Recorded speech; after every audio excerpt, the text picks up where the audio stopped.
าพี่น้องออกจากด่านไทยแล้วขี่รถจักรชั่วโมงเพื่อจะหอดว่า2 ชั่วโมงบ่าย3ไหนจะหมดโอ้บ่าย3นั่นเราปูให้ตาไปเลย3 โมงเนาะ3 โมงครึ่งเหรอประมาณ2 ชั่วโมงกว่าประมาณ2 ชั่วโมงจ้ะประมาณ2 ชั่วโมงกว่าเนาะพี่น้อง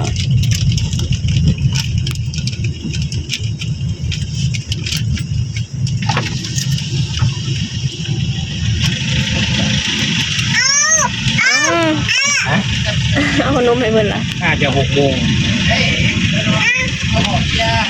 เอ้าตุ๊กกินไป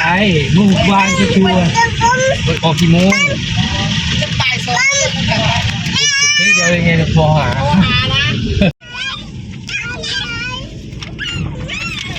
เสียงคนหน่อยแต่เจ้าอยู่มีแต่คนดีใจได้ขึ้นรถน้ำลายลูกน้ำลายเดี๋ยวลุงลองรถก่อนมันดึงกันดูโดยหลอกคุณหลังไปได้ก็ได้โดยน้ำลายลูกน้ำลายโอ้ยคนหน่อยนี่ก็เจ้าอยู่ปลาหนกแก้วว้าว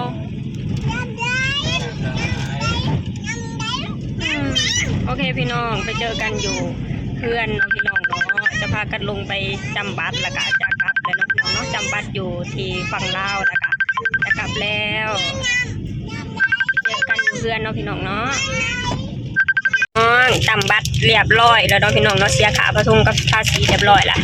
วันนี้ก็จะพากันเมื่อเลยเด้อวันนี้มันยังไปเจอกันอยู่บ้านเด้อวันนี้เด้อ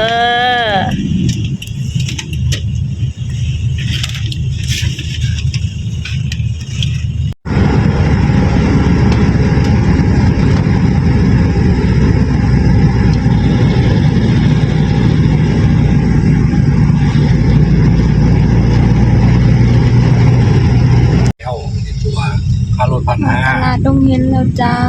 แล้วก็ค่าของล่ะเพราะตอนนั้นผมเก็บแกง300เพราะของมันเยอะ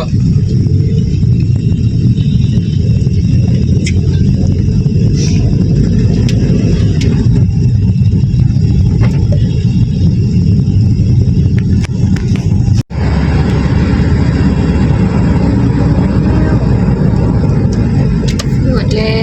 วหอดเทือนน่ะเด้อพี่น้องเงินพิงเงินดีเงินดีหมดแล้ว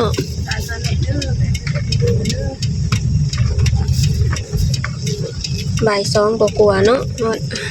ชั่วโมงน้อยเนาะชั่วโมงน้อยเอามาเที่ยง2 ชั่วโมงเหรออ๋อเขาออกมาเที่ยงเนาะ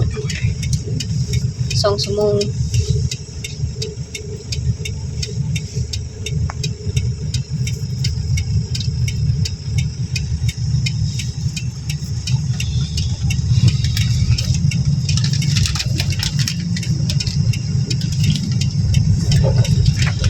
5 คนลงพี่น้องวันนี้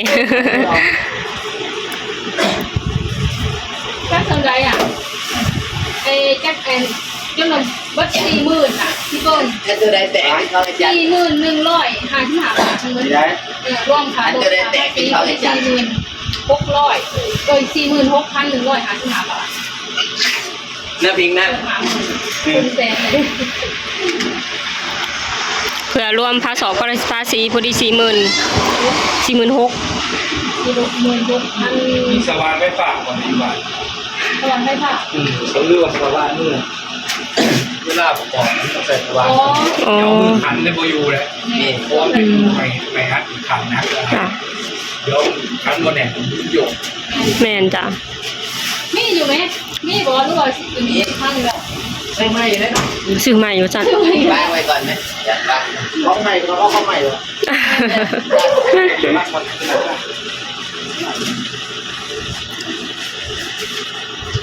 หลายดอกนะรวมทั้งเบิร์ดพอดี46,500เท่าไหร่นะ46,300 กว่าบาทเนาะพี่น้อง อ๋อ เครื่องแสน ครึ่งแสนเลย สนิทยังบ่จบดอกยังสิมีอีก ยังสิได้ไปหลายรอบอยู่มั้ง อ้ายก็สิได้ใช้บริการอ้ายหลายรอบอยู่เนาะ มีปัญหา มีปัญหา อ้ายบอกว่าพร้อมให้บริการครับผม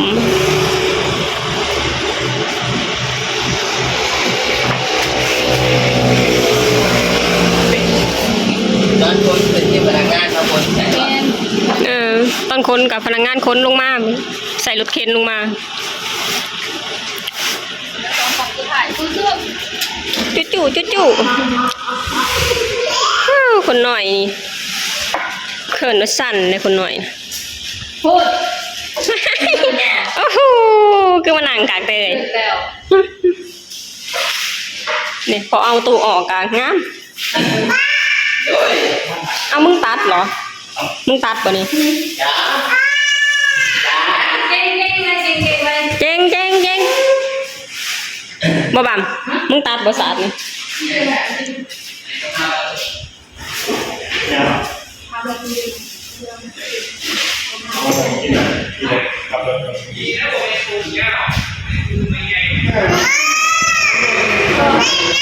เฮ็ดหยังขอค้นเครื่องลูก ข้าวเพื่อนรถเนาะ โอ้ตอนเราก็เป็นตอนเป็นทรงมากก็นึกว่าเป็นยางระบายยางละหน่วยนะ เนี่ยสร้างมาทันแป๊บนึง อันนี้ก็ซ้อมด้วย อันนี้ก็ซ้อมด้วยมันเป็นยังไงยังเรา ต้องไปเวทนี่ก็ฟัง เวลา จำชิล่างบานิกา เวลา ร้านก็มีแต่ผู้ดื้อ เต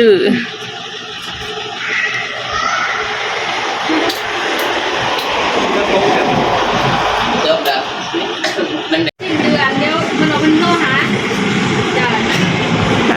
เดี๋ยวโทรหาดอกโทรหาของพ่อนี่แหละ ๆเอ้ยจ้าของคุณค่ะ